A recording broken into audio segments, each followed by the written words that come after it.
जो पाकिस्तान का जो एक ट्रस्ट फैक्टर है, आज एक पाकिस्तानी को इस तरह से देखा जाता है, कुछ इस तरह से देखा जाता है दुनिया भर में कि यार बी केयरफुल, वो पाकिस्तानी आ गया, बस के अंदर चढ़ गया, कहीं फट ना जाए। लोग इस नजर से देखते हैं पाकिस्तानी। कल जब पाकिस्तानी इंडियन का एलाय बन जाएगा, उनकी इज्जत खुद ब खुद बढ़ जाएगी, एक उसी में उनकी इज्जत बढ़ जाएगी। यही आलम मौशी और सियासी हालात का है कि जहां हमें हर चंद साल बाद ये फिक्र लाहक होती है कि हम डिफॉल्ट से कैसे बचें। डॉक्टर परवेज इस्लामाबाद से बिलोंग करते हैं पाकिस्तान में। उन्होंने एक बयान दिया कि पाकिस्तान की भलाई इसी में है कि वो हिंदुस्तान के साथ तिजारत शुरू कर ले सारे इश्यूज को सॉल्व करने के लिए। तो ये हाफिज सईद दे क्यों नहीं देते, मतलब यहाँ क्यों वो बिठा के रखा हुआ है अपना हीरो बना के? वही तो उसी तबके को अपीज करने के लिए। और हम बतौर मुल्क इनसे लड़ने के लिए तैयार नहीं होते। जय दिल्ली को भी दे दीजिए साथ में, फिर देखिए आप ऐश करोगे। मैं बता रही हूँ ना, आप ऐश करोगे।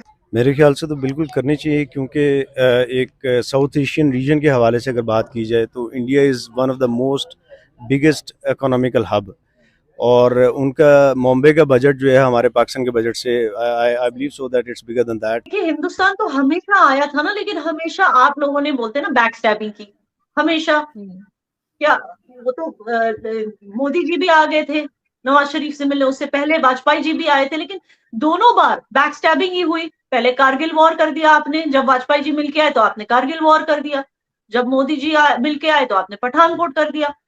तो मतलब डिप्लोमेसी में काम करने की भी जरूरत नहीं है, बिकॉज इंडिया का ऑलरेडी इतना अच्छा इंप्रेशन है पूरी दुनिया में, इमेज है कि just by being allies of India, बस उसी से आप जो पाकिस्तान का जो एक ट्रस्ट फैक्टर है, आज एक पाकिस्तानी को इस तरह से देखा जाता है, कुछ इस तरह से देखा जाता है दुनिया भर में कि यार बी केयरफुल, वो पाकिस्तानी आ गया, बस के अंदर चढ़ गया, कहीं फट ना जाए। लोग इस नजर से देखते हैं पाकिस्तानी। कल जब पाकिस्तानी इंडियन का एलाय बन जाएगा, उनकी इज्जत खुद ब खुद बढ़ जाएगी, एक उसी में उनकी इज्जत बढ़ जाएगी। आपके ख्याल से कि बहुत ज्यादा सख्त किस्म की कंडीशंस नहीं रखनी चाहिए दोनों कंट्रीज को एक दूसरे के ऊपर?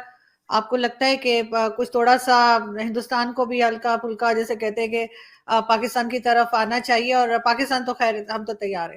देखिए हिंदुस्तान तो हमेशा आया था ना, लेकिन हमेशा आप लोगों ने बोलते हैं ना बैक स्टैबिंग की, हमेशा। क्या वो तो मोदी जी भी आ गए थे नवाज शरीफ से मिलने, उससे पहले वाजपेयी जी भी आए थे, लेकिन दोनों बार बैक स्टैबिंग ही हुई। पहले कारगिल वॉर कर दिया आपने, जब वाजपेयी जी मिलके आए तो आपने कारगिल वॉर कर दिया, जब मोदी जी मिलके आए तो आपने पठानकोट कर दिया। तो मतलब कितने बार कोई मौका देगा ना किसी को। अब अगर दोस्ती हो सकती है तो आप लोगों की तरफ से ही हो सकती है, and it will start of with this कि देखिए जब दो दोस्त होते हैं ना, वो एक दूसरे की बुराई दुनिया के सामने जाकर नहीं करते, पहली चीज वो होती है। तो अगर सचमुच इंडिया को आप लोग दोस्त मानते हो तो पहले इंडिया की ये जो बदनामी में आप लोग टिके हुए हो ना कि इंडिया की हम कुछ और नहीं मगर इंडिया की बदनामी हम अच्छे से करेंगे, पुरामन जद्दोजहद करेंगे इसमें, इंडिया को ग्लोबल लेवल पे बदनाम करेंगे।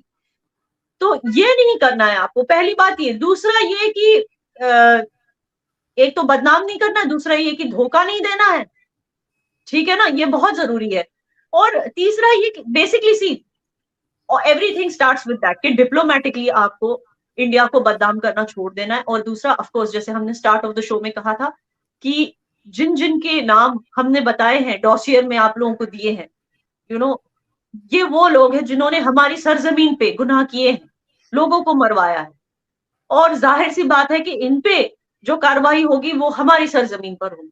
और अगर आप लोग अच्छे दोस्त सचमुच वाकई में एक गुड फ्रेंडशिप का हैंड एक्सटेंड करना चाहते हो तो इन्हें हमारे हवाले करना बहुत जरूरी, क्योंकि ये वैसे भी आप लोगों के लिए कोई एसेट्स तो है नहीं। That's what we discuss the conclusion of this meeting today. ये किसी भी तरह से आप लोगों के लिए कोई किसी तरह के एसेट्स नहीं है, इनफैक्ट ये लायबिलिटीज है। पाकिस्तान के रेप्यूटेशन पे ये लोग लायबिलिटीज ही हैं। तो इनको हमारे हवाले कर देने में ही that will be the first sign कि पाकिस्तान एक सीरियस दोस्ती चाहता है, और दोस्ती में कंडीशंस नहीं होनी चाहिए। मैंने आपसे दोस्ती की, आपने मुझसे, क्या इसमें कोई कंडीशन है आरजू? कल अगर मैं आपके शोज में आना बंद कर दूं फॉर वॉट एवर रीजन, क्या आप मेरे से दोस्ती तोड़ देंगी? नहीं। तो दोस्ती किसी कंडीशन पे, कंडीशंस अप्लाइड पे नहीं टिकी होती है। एक बार अगर पाकिस्तान वाकई सीरियस है इन सारे इश्यूज को सॉल्व करने के लिए, तो ये हाफिज सईद दे क्यों नहीं देते, मतलब यहाँ क्यों वो बिठा के रखा हुआ है अपना हीरो बना के?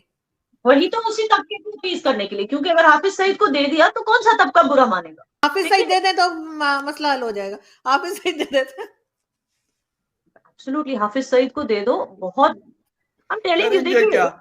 करेंगे क्या? अच्छा एक चीज करेंगे याना, क्या? एक चीज आप लोग करेंगे क्या उसका? अब वो हम क्यों बताएं। देखिए हाफिज सईद आप गवर्नमेंट को दे दीजिए, कल मैं देख रही थी, मगर हाँ। पलट के मत देखना और पूछना मत कि क्या किया इनका। जय दिल्ली को भी दे दीजिए साथ में, फिर देखिए आप ऐश करोगे, मैं बता रही हूँ ना, आप ऐश करोगे। वैसे ये आप किसी काम के नहीं रहे या ना, अगर दे भी देना तो आप गुटली क्यों, आपको गुटली क्यों गिननी है, क्या करोगे उनका? यूजलेस हो गए ये, आउट ऑफ वर्क। इनका कुछ नहीं हो सकता, इनका चार भी नहीं पड़ सकता। नहीं आपको नहीं पता, आपको नहीं पता कुछ, आप बस हवाले कीजिए। अरे अभी बहुत सारे लोग ये बात करते हैं, मैं बल्कि अब ये कह सकता हूँ कि मेजॉरिटी लोग ये बात करते हैं। अब हाफिज सईद के लिए उनको जेल हुई, कितने लोग उनके लिए यहाँ डी चौक में निकले, आपने देखा किसी को इस्लामाबाद में? मैं रोजाना प्रेस क्लब जाता हूं, हर किसी का मैं वहां पे प्रोटेस्ट देखता हूं। मैंने हाफिज सईद के लिए या जो दूसरे मसूद अजहर और दूसरे तीसरे, उनके लिए मैंने 10 बंदों का प्रोटेस्ट मैंने नहीं देखा। होना तो ये चाहिए था कि उनके लिए कम से कम प्रोटेस्ट तो करते ना, कि उनके लिए सॉफ्ट कॉर्नर लोगों में था।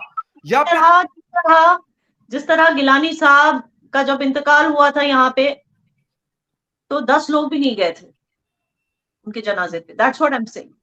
हालांकि रोड ब्लॉक वहां पे पुलिस तैनात थी सिक्योरिटी के लिए, इन द सेंस कि अगर लोग आए तो वहां पे रोड ब्लॉक्स करके रखे थे ताकि लोगों को चलने की जगह हो, ताकि वहां व्हीकल्स नहीं आए, मगर 10 लोग भी नहीं आए जनाजे।